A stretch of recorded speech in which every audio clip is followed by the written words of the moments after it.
Essay writing.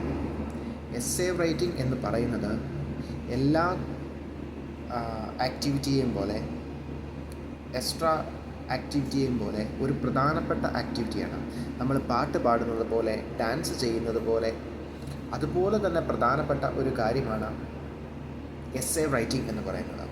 നമ്മൾ പാട്ട് പാടുകയും ഡാൻസ് ചെയ്യുകയും ഒക്കെ ചെയ്യുമ്പോൾ നമുക്ക് മാനസിക സന്തോഷം ഉണ്ടാകുന്നത് പോലെ നമ്മുടെ മനസ്സിൻ്റെ വിചാരങ്ങളെ വേറെ ഒരു പ്രത്യേക തലത്തിൽ നമ്മൾ എക്സ്പ്രസ് ചെയ്യുന്ന ഒരു രീതി തന്നെയാണ്. കാരണം നമ്മൾ അങ്ങനെ റൈറ്റിംഗ് ചെയ്യുമ്പം നമ്മുടെ ഉള്ളിൽ പുതിയ ലോകങ്ങൾ തുറക്കുകയും പുതിയ ആലോചനകൾ ഉണ്ടാവുകയും നമ്മൾ പല കാര്യങ്ങളുടെയും സൊല്യൂഷനുകൾ അന്വേഷിച്ച് പോവുകയും ചെയ്യുന്ന ഒരു പ്രക്രിയയാണ് ഈ റൈറ്റിംഗ് എന്ന് പറയുന്നത്. അപ്പം അതിലെ ഏറ്റവും പ്രധാനപ്പെട്ട ഒന്നാണ് എസ്സേ റൈറ്റിംഗ്.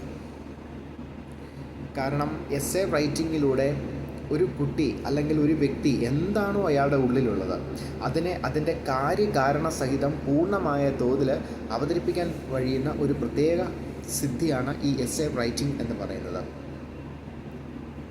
നമ്മൾ പഠിക്കുന്ന കാര്യങ്ങളിലെല്ലാം ഫാക്റ്റ് ബേസ്ഡ് ആയിട്ടുള്ള കാര്യങ്ങളാണെങ്കിൽ നമ്മൾ എസ്സേയിൽ പലപ്പോഴും പറഞ്ഞൊപ്പിക്കാൻ പോകുന്നത് ഒപ്പീനിയൻ ആയിരിക്കും. അപ്പം ചെറുപ്പം തൊട്ടേ എസ്സേ റൈറ്റിംഗ് പ്രാക്ടീസ് ചെയ്യുന്ന വ്യക്തിക്ക് ചെറുപ്പം തൊട്ടേ ഒരു ഒപ്പീനിയൻ ബേസ്ഡ് ആയിട്ട് കാര്യങ്ങളെ ഗണിച്ചറിയാൻ സാധിക്കും. കാരണം എല്ലാ കാര്യങ്ങളും അയാൾ എന്തെങ്കിലും ഒരു കാര്യം പറയുന്നുണ്ടെങ്കിൽ, കാരണം ഒപ്പീനിയൻ എപ്പോഴും അങ്ങനെയാണ്, നമ്മൾ ഒരു കാര്യം മോശമാണോ ഒരു കാര്യം നല്ലതാണോ എന്ന് പറഞ്ഞാൽ ആ പറഞ്ഞത് എന്തടിസ്ഥാനത്തിൽ പറഞ്ഞു എന്നും കൂടി നമുക്ക് പ്രൂവ് ചെയ്യാൻ പറ്റുന്നുണ്ടെങ്കിൽ മാത്രമേ ആ എസ്സേ എഫക്റ്റീവ് ആവുള്ളൂ. അതുകൊണ്ട് തന്നെ നമ്മളിപ്പം ചുമ്മാ ചോദിക്കുകയാണ്,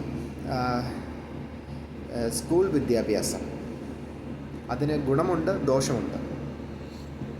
അപ്പോൾ ഒരാൾ പറയുവാണ് അതിന് ഗുണമാണ്. അപ്പം ഗുണമാണ് അല്ലെങ്കിൽ അത് സമൂഹത്തിൻ്റെ ഉന്നമനത്തിന് നല്ലതാണ് സ്കൂൾ വിദ്യാഭ്യാസം എന്ന് നമ്മൾ പറയുമ്പോൾ സ്വാഭാവികമായിട്ടും എന്തൊക്കെ കാര്യങ്ങളുടെ അടിസ്ഥാനത്തിൽ വസ്തുനിഷ്ഠമായിട്ട് നമുക്ക് നിർവചിക്കേണ്ടി വരും, എന്തെല്ലാം കാര്യങ്ങളുടെ അടിസ്ഥാനത്തിലാണ് സ്കൂൾ വിദ്യാഭ്യാസം നല്ലതാണ് എന്ന് ഞാൻ പറഞ്ഞു തന്നത്. അതുകൊണ്ടാണ്, അല്ലെങ്കിൽ മോശമാണ് എന്ന് ഞാൻ പറയാൻ എന്തെല്ലാം വസ്തുനിഷ്ഠമായ കാര്യങ്ങളുടെ അടിസ്ഥാനത്തിലാണ്. അതുകൊണ്ടാണ് നോളജ് ബേസ്ഡ് ആയിട്ടായിരിക്കും എസ്സേ പലപ്പോഴും വരുന്നത്.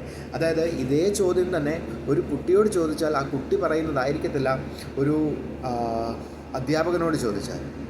കാരണം അധ്യാപകന് കുട്ടിയെക്കാളും നോളജ് ഉണ്ട്. ഇനി ഇതുപോലെ തന്നെ ഇതിലും ആഴത്തിലുള്ള പഠനം നടത്തിയ ആൾക്കാരായിരിക്കും പലപ്പോഴും IAS IPS പോലുള്ള പൊസിഷനിലിരിക്കുന്നത്. അവരോട് ചോദിച്ചാലോ അത് വീണ്ടും ആഴമേറിയ അറിവായിരിക്കും തരുന്നത്. കാരണം ഒരാളുടെ മനസ്സിൽ എന്തെല്ലാം ആശയങ്ങളും എന്തെല്ലാം സ്വപ്നങ്ങളും ഒരു കാര്യത്തെക്കുറിച്ചുണ്ടോ അത് അയാൾ ആ എസ്സേയിലൂടെ പുറത്തേക്ക് വരും. അപ്പം എല്ലാ കാര്യങ്ങളിലും നമ്മൾ ആളിൻ്റെ എഡ്യൂക്കേഷണൽ സ്റ്റാൻഡേർഡ് അല്ലെങ്കിൽ മനസ്സിൻ്റെ എബിലിറ്റി എന്തോരം ഉൾക്കൊള്ളാൻ സാധിച്ചിട്ടുണ്ട് എന്നതിൻ്റെ അടിസ്ഥാനത്തിൽ ആ എസ്സേയുടെ സ്റ്റൈൽ മാറിയിരിക്കും. ചോദ്യം ഒന്നാണ്, കുട്ടിയോട് ചോദിച്ചതും അധ്യാപകനോട് ചോദിച്ചതും ഒരു IAS ഓഫീസറോട് ചോദിച്ചതും ഒരേ ചോദ്യമാണ്. പക്ഷേ ഓരോ ചോദ്യത്തിനും എന്തെല്ലാം ഫണ്ടമെൻ്റലായ സ്രോതസ്സുകളുടെ അടിസ്ഥാനത്തിലാണ് അവർ പറഞ്ഞത് എന്നത് വ്യത്യസ്തമായിട്ടിരിക്കും. കാരണം കുട്ടിക്കുള്ള ലോകപരിചയമല്ല അധ്യാപകനുള്ളത്.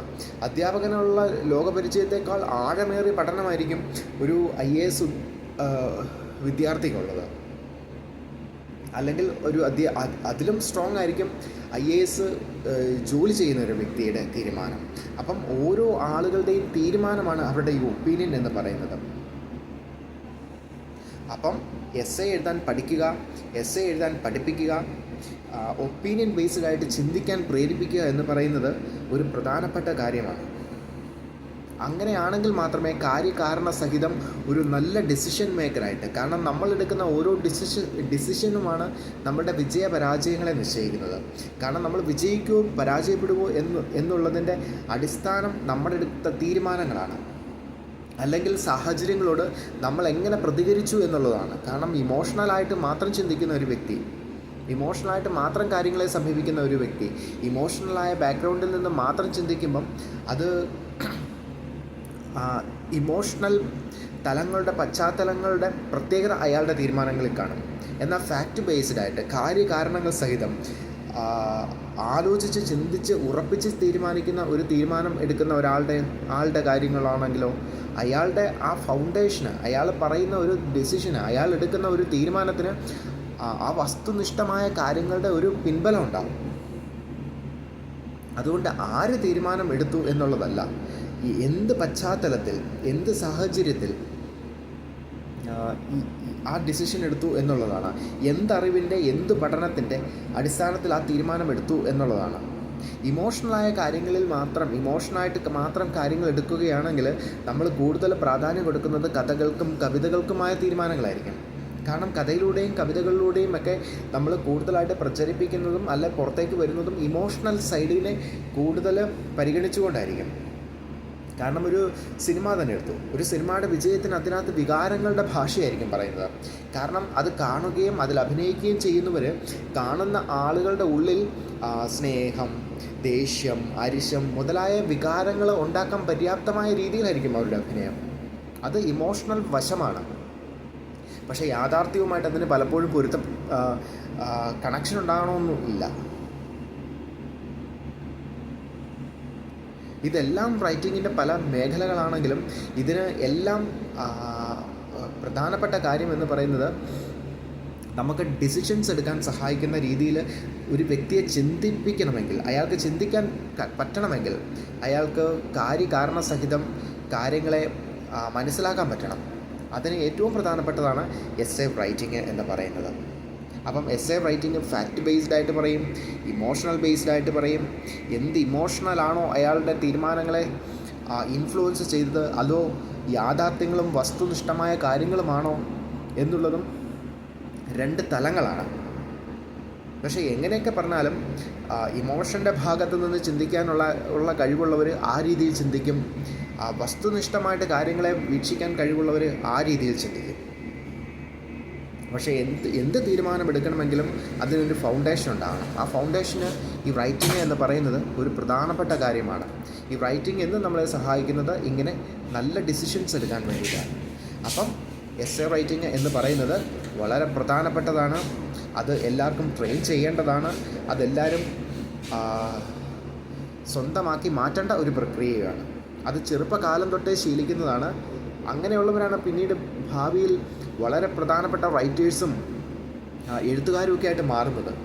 കാരണം എഴുത്തിൻ്റെ ലോകത്തേക്ക് ഒരു വ്യക്തി കടന്നു ചെല്ലുമ്പോഴും അല്ലെങ്കിൽ എഴുതി തുടങ്ങുമ്പോഴാണ് അയാൾക്ക് മനസ്സിലാകുന്നത് അയാൾക്ക് അതിനെക്കുറിച്ച് എന്തുമാത്രം ബോധ്യമുണ്ടെന്നും എന്തുമാത്രം അറിവുണ്ടെന്നും. കാരണം നമ്മൾ ചുമ്മാ ഒന്ന് എടുത്തു നോക്കിക്കേ, റൈറ്റിംഗ് എഴുതാൻ തുടങ്ങുമ്പോഴായിരിക്കും അതിലെ ഓരോ സെൻറ്റൻസും പ്രധാനപ്പെട്ടതായി മാറുന്നത്. കാരണം എനിക്കൊരു കാര്യത്തെക്കുറിച്ച് പറയാം, എനിക്ക് സൂര്യനെക്കുറിച്ച് പറയാം. പക്ഷേ സൂര്യനെക്കുറിച്ച് പറയുമ്പോഴും അടുത്ത ചോദ്യം വരും, സൂര്യൻ്റെ എന്ത് കാര്യം ഞാൻ പറയുന്നത്? സൂര്യൻ എന്ന് ഒരുപാട് കാര്യങ്ങളുണ്ട്. സൂര്യൻ്റെ ന്യൂക്ലിയർ എനർജീനെ കുറിച്ചാണോ പറയുന്നത്? സൂര്യൻ്റെ പ്രകാശ കിരണത്തിൻ്റെ നെഗറ്റീവ് സൈഡിനെ കുറിച്ചാണോ പറയുന്നത്? കാരണം റേഡിയേഷൻ പോലുള്ള കിരണങ്ങൾ അബദ്ധത്തിലുണ്ട്. ഇനി സൂര്യൻ്റെ പ്രകാശത്തിൻ്റെ പോസിറ്റീവ് സൈഡാണോ ഞാൻ പറയുന്നത്? കാരണം സസ്യങ്ങൾക്കും ജലത്തിനും ഭൂമിയുടെ നിലനിൽപ്പ് തന്നെ അതിൻ്റെ ഊർജ്ജത്തെ ആശ്രയിച്ചാണ് നിൽക്കുന്നത്. അപ്പോൾ കണ്ടില്ലേ, ഒരു കാര്യം സൂര്യൻ എന്ന് പറയുന്ന ഒരു ശക്തിയുടെ അല്ലെങ്കിൽ ഒരു സ്രോതസ്സിൻ്റെ പല വീക്ഷണ കോണുകളിൽ നിന്ന് ഞാൻ കാണുക. അതിൻ്റെ നെഗറ്റീവ്, പോസിറ്റീവ്, ഇതിനെയെല്ലാം മനസ്സിലാക്കിയിട്ട് അതിൻ്റെ പിറകിലുള്ള ക്രിയേഷൻ, അതിലെ ന്യൂക്ലിയർ എനർജിയുടെ പ്രത്യേകതകൾ, എത്രയെത്ര ഡിവിഷൻസ്, അതിന് പ്രപഞ്ചത്തിൽ ഉള്ള പ്രാധാന്യം, നമ്മുടെ പ്രപഞ്ചവുമായിട്ട് കണക്ട് ചെയ്യുമ്പോഴുള്ള ഭൂമി എന്ന ഗ്രഹത്തിന് ലഭിക്കുന്ന പ്രാധാന്യം, അങ്ങനെ എത്ര മേഖലകളിലേക്കാണ് തിരിച്ചുവിടുന്നത്. അപ്പം ഇതിൽ ഏത് സൈഡിലേക്കാണോ ഞാൻ പോകുന്നത്, ആ സൈഡിനെ കുറിച്ച് ഞാൻ എന്താ പറയുന്നത്? അതിന് പോസിറ്റീവ് സൈഡ് ഉണ്ടെങ്കിൽ ആ പോസിറ്റീവ് സൈഡിൽ നിന്ന് ഉണ്ടാകുന്ന കാര്യങ്ങളുടെ ഗുണദോഷ വശങ്ങൾ ഞാൻ പറയാം. അങ്ങനെ എത്ര സൈഡുകളിൽ നിന്ന് നമുക്കൊരു മൾട്ടി ഡയമെൻഷനിൽ നിന്ന് ഈ സൂര്യൻ എന്നൊരു പോയിന്റിനെ നമുക്ക് വീക്ഷിക്കാൻ പറ്റും. അപ്പം അങ്ങനെ ഓരോ പോയിന്റുകളിൽ നിന്ന് നമ്മൾ വീക്ഷിക്കുമ്പോൾ നമ്മുടെ മനസ്സിൻ്റെ കാഴ്ചപ്പാട്, നമുക്കതിനെക്കുറിച്ച് കൂടുതൽ പഠിച്ച് അറിവ് നേടി അതിൻ്റെ വീക്ഷണ കോണുകൾ വർദ്ധിപ്പിക്കേണ്ടി വരും. അല്ലാതെ ഒരു പഠനവുമില്ലാതെ ഒരു അറിവുമില്ലാതെ നമുക്കൊരു കാര്യത്തെക്കുറിച്ച് സംസാരിക്കാൻ പറ്റത്തില്ല. അതുകൊണ്ടാണ് റൈറ്റിംഗ് എന്ന് പറയുന്നത് കുട്ടികളെല്ലാം അല്ലെങ്കിൽ ഏത് പ്രായക്കാരും പ്രാക്ടീസ് ചെയ്യേണ്ട അല്ലെങ്കിൽ എഴുതാൻ പഠിക്കേണ്ട ഒരു പ്രധാനപ്പെട്ട കാര്യമാണ്. കാരണം അത് അവരെ ഡിസിഷൻ മേക്കിംഗ് സ്കില്ലിലേക്ക് വളർത്തും. അങ്ങനെ ഉണ്ടാക്കുന്ന കാരണം നമ്മളെടുക്കുന്ന തീരുമാനത്തിന് നമ്മളെ ഇല്ലാതാക്കാനും നമ്മളെ വളർത്താനും സാധിക്കും. അതുകൊണ്ട് ഡിസിഷൻ മേക്കിംഗ് എന്ന് പറയുന്ന ഒരു പ്രക്രിയയിലേക്ക് നമ്മളെ നടത്താൻ ശേഷിയുള്ളതായതുകൊണ്ട് റൈറ്റിംഗ് എന്ന് പറയുന്നത് പ്രധാനപ്പെട്ടതും റൈറ്റിങ്ങിലേക്ക് നയിക്കുന്ന എസ്സേ റൈറ്റിംഗ് ആരും ഏത് സമയത്തും നമ്മൾ പഠിച്ചിരിക്കേണ്ട ഒരു പ്രധാനപ്പെട്ട കാര്യവുമാണ്. Thank you.